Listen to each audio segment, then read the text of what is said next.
Banner grabbing is an enumeration technique used to glean information about computer systems on a network and the services running its open ports. Banner grabbing is used to identify the network, the version of applications, and the operating system that the target hosts are running. Banner grabbing is usually performed on Hypertext Transfer Protocol, File Transfer Protocol, and Simple Mail Transfer Protocol, or SMTP. The respective ports are 80, 21, and 25.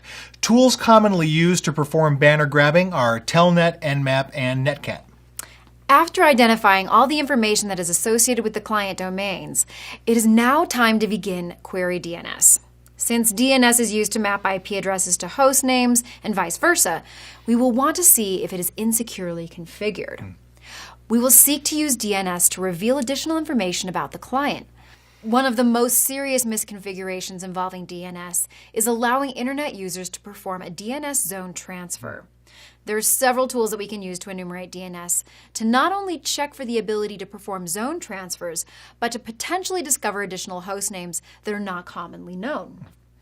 Many systems and network administrators also find it useful for tasks such as network inventory, managing service upgrade schedules, and monitoring host or service uptime.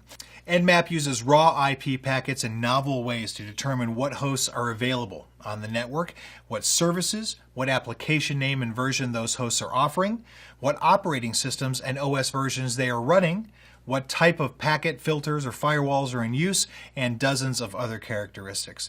It was designed to rapidly scan large networks, but works fine against single hosts. Nmap runs on all major computer operating systems, and official binary packages are available for Linux, Windows, and Mac OS X.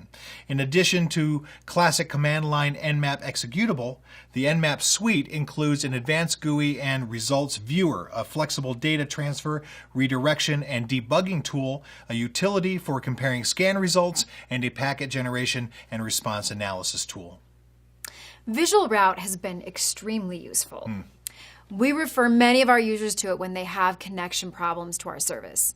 It gives them an interface that anyone can use, and it gives us the information we need to help diagnose their problems. Yeah.